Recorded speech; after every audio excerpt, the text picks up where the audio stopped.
આજથી એટલે કે 11મી જૂન 2021થી ગુજરાત રાજ્યમાં અનલોકના નવા નિયમો, નવા ટાઈમ લિમિટ બધું જ નવું લાગુ થાય છે. તો જો તમે જાણવા માંગતા હોય કેટલા વાગ્યા સુધી કઈ દુકાન ચાલુ રહેશે, તમે તમારો ધંધો કેટલા વાગ્યા સુધી ચાલુ રાખી શકશો અને મહેમાન આવે છે ઘરે તો લેટમાં લેટ કેટલા વાગે ફૂડની હોમ ડિલિવરી તમે કરાવી શકશો, એની માહિતી જોઈએ છે ને તો ધ્યાનથી સાંભળજો. હું તમને એક વાત કહું.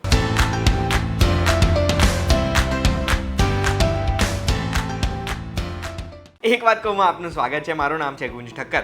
ગુજરાતના અનલોકની નવી જે ગાઈડલાઇન્સ આવી છે ને, જે આજથી અમલીકરણ થવાની છે, એની પૂરેપૂરી માહિતી આજના એક વાત કહુંમાં તમને હું આપવાનો છું. તો સૌથી પહેલાં જણાવવા માંગુ છું કે જે 36 શહેરોમાં લિસ્ટ તમે જોઈ શકો છો. અગર તમારે તમારા શહેરનું નામ શોધવું છે તો પોઝ કરીને કે પછી સ્ક્રીનશોટ લઈને જોઈ શકશો. પણ આ 36 શહેરોમાં નાઇટ કર્ફ્યુ હજુ પણ લંબાવવામાં આવ્યું છે. નાઇટ કર્ફ્યુની તારીખ 11મી જૂન 2021થી લઈને 26મી જૂનના સવારના 6 વાગ્યા સુધીની રહેશે. પણ આ 36 શહેરોમાં નાઇટ કર્ફ્યુનો સમય શું રહેશે? તો એ સમય છે રાતના 9 વાગ્યાથી લઈને સવારના 6 વાગ્યા સુધી, એટલે 9 થી 6 નાઇટ કર્ફ્યુ રહેશે. બહાર નીકળવાની મંજૂરી નહીં મળે, પણ તો બી મંજૂરી મળશે ઘણા લોકોને. કેવા લોકોને નાઇટ કર્ફ્યુમાં બહાર નીકળી શકશે આ 36 શહેરોમાં? તો કોઈ પણ મેડિકલ ઇમરજન્સી છે, કોઈ પણ પ્રકારની દવા લેવી છે, ડૉક્ટરને બતાવવું છે, કોઈ પણ ઇમરજન્સી આવી છે તો બહાર નીકળી શકાશે. એના સિવાય તમારી જોડે બસની, ટ્રેનની, પ્લેનની કે કોઈ પણ પ્રકારની ટિકિટ છે અને એટલે તમારે બહાર નીકળવું પડે છે તો એના માટે તમે બહાર નીકળી શકશો. શું નહીં કરી શકાય નાઇટ કર્ફ્યુમાં? આગળ ગાઈડલાઇન્સમાં હું તમને કહીશ કે લગ્ન પ્રસંગ યોજાવાની મંજૂરી છે અને 50 લોકો સુધી ભેગા કરી શકાશે. પણ લગ્ન પ્રસંગ નાઇટ કર્ફ્યુના સમયમાં તમે નહીં કરી શકો. એટલે અગર જો કોઈ પણ લગ્ન પ્રસંગ કરો છો તમે તો 9 વાગ્યા પહેલાં તમારા બધા ગેસ્ટ ઘરે પહોંચી જાય ને એની જવાબદારી તમારી રહેશે. અત્યાર સુધી મેં તમને જેટલી માહિતી આપી એ બધી માહિતી ગઈ વખતેની ગાઈડલાઇન જે હતી એ પ્રમાણેની જ હતી. પણ હવે ઘણી બધી નવી વસ્તુઓ ખુલવાની છે ને એ બધી નવી વસ્તુઓ પણ હું તમને એક એક કરીને કહું છું. તો સૌથી પહેલા આ 36 શહેરોમાં જે ગાઈડલાઇન્સ જાહેર કરી છે ને એ આ પ્રમાણે છે. બધી પ્રકારની દુકાનો, બધા પ્રકારના બિઝનેસીસ, બ્યુટીને લાગતી વળગતી જેટલી બી દુકાનો છે કે પછી સેલોન છે એ બધું ખોલવાની મંજૂરી આપી દીધી છે. અને એ દુકાનોનો સમય સવારના 9 વાગ્યાથી લઈને સાંજના 7 વાગ્યા સુધી રહેશે. જે જૂની ગાઈડલાઇનમાં 6 વાગ્યા સુધી હતું એનો મતલબ 1 કલાક વધારવામાં આવ્યો છે. તમે તમારી દુકાન 1 કલાક વધારે ચાલુ રાખી શકશો. રેસ્ટોરન્ટ માટે સારા સમાચાર છે કે હવે રેસ્ટોરન્ટ્સમાં સવારના 9 વાગ્યાથી લઈને સાંજના 7 વાગ્યા સુધી અંદર લોકો બેસી શકશે, પણ અંદર કેપેસિટીના 50% જેટલા જ લોકો બેસી શકશે. એટલે કોઈ પણ રેસ્ટોરન્ટ 9 થી 7ની વચ્ચે ગેસ્ટને બોલાવી શકશે અંદર જમાડવા માટે. પહેલાં જે ખાલી હોમ ડિલિવરી અને ટેક અવેની જ પરમિશન હતી. એના સિવાય હવે ટેક અવે અગર જો કોઈને કરવું છે, એનો મતલબ મારે કોઈ રેસ્ટોરન્ટમાં જઈને મારું ખાવાનું ત્યાંથી પિક કરીને મારા ઘરે લઈ જવું છે, તો એ ટેક અવે સવારના 9 થી સાંજના 9 વાગ્યા સુધી કરી શકાશે. એનો મતલબ છે કે હું જેટલો સમય નાઇટ કર્ફ્યુ નથી એટલા સમયમાં 9 થી 9 કોઈ પણ જગ્યાએ કોઈ પણ રેસ્ટોરન્ટે જઈને મારે ઓર્ડર આપીને ફૂડ લેવું છે તો લઈ શકીશ. હોમ ડિલિવરીમાં આ નવો નિયમ છે. હોમ ડિલિવરીમાં હવે સવારના 9 થી રાતના 12 વાગ્યા સુધી હોમ ડિલિવરી થઈ શકશે. એટલે ભલે 9 વાગે નાઇટ કર્ફ્યુ ચાલુ થઈ જાય, 12 વાગ્યા સુધી હોમ ડિલિવરીની મંજૂરી છે. પછી નવા નિયમ કહું તો જીમ્સને હવે ખુલવાની મંજૂરી છે આજથી. એટલે 50% કેપેસિટીથી જીમ ખુલી શકશે. એટલું ધ્યાન રાખવાનું કે હું જેટલું બી ખોલવાનું કે બધી લોકોની જવાની વાત કરું છું ને, બધે કોવિડના નિયમોનું પાલન કરવું પડશે. હેન્ડ હાઇજીન, માસ્ક અને સોશિયલ ડિસ્ટન્સિંગનું. પછી પબ્લિક પાર્કની કે પબ્લિક ગાર્ડનની વાત કરું તો ગઈ જે ગાઈડલાઇન્સ હતી એમાં બધું બંધ રાખવાની વાત હતી. આજથી એ પણ ખોલી શકાશે, પણ એ બધી પબ્લિક પાર્ક કે પબ્લિક સ્પેસીસમાં 50% કેપેસિટીના જ લોકો જઈ શકશે. લગ્નની વાત કરું તો લગ્નમાં ગયા નિયમોની જેમ હજુ મેક્સિમમ 50 લોકો જ ભેગા થઈ શકશે. ઓપન જગ્યા હોય કે ક્લોઝ જગ્યા હોય. આ મેં મેક્સિમમ 50 ગેસ્ટ નથી કીધા, હા 50 લોકો કીધા છે. એટલે લગ્ન પ્રસંગમાં તમારે કેટરિંગનો સ્ટાફ આ 50 લોકોમાં આવી ગયા. એના સિવાય કોઈ પણ વ્યક્તિનો અંતિમ વિધિ કરવાની હોય એમાં મેક્સિમમ 20 લોકો ભેગા થઈ શકશે. પછી આજથી કોઈ પણ જાતની પબ્લિક ગેધરિંગ કરી શકાશે. એટલે સોશિયલ થઈ ગઈ, સામાજિક થઈ ગઈ, જેમાં બેસણું પણ આવી ગયું.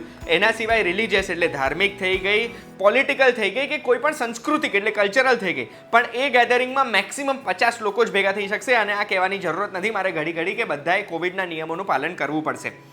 કોઈ પણ જાતના ધાર્મિક સ્થળો એને ખુલવાની મંજૂરી આપી દીધી છે. પણ એક જ શરત છે કે એ ધાર્મિક સ્થળે એક સમયે મેક્સિમમ 50 લોકો જ હોવા જોઈએ. 50 લોકોથી વધુની કોઈ પણ જાતની ગેધરિંગ કરવી નહીં. પછી આઈએલ્સ અને ટોફેલની એક્ઝામ કન્ડક્ટ કરી શકાશે, પણ એમાં બી કોવિડના નિયમોનું પાલન કરવું પડશે. એના સિવાય કોઈ પણ લાઇબ્રેરીમાં 50% લોકોને જવાની મંજૂરી મળી શકશે આજથી. એના સિવાય કોઈ પણ પબ્લિક ટ્રાન્સપોર્ટની બસ છે ને, બસની અંદર જૂની ગાઈડલાઇન પ્રમાણે 50% કેપેસિટી લોકોને જ ભેગા કરવાની વાત હતી, એ વધારીને 60% કરી દેવામાં આવી છે. પછી કોઈ પણ સ્પોર્ટ્સ કોમ્પ્લેક્સ ટ્રેનિંગ માટે ખોલી શકાશે, પણ સ્પેક્ટેટર્સ એમાં નહીં જઈ શકે.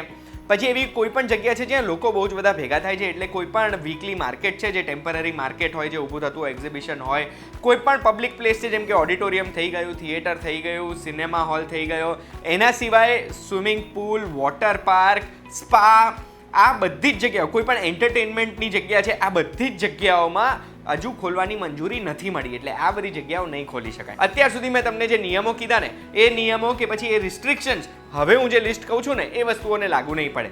કઈ કઈ વસ્તુઓ?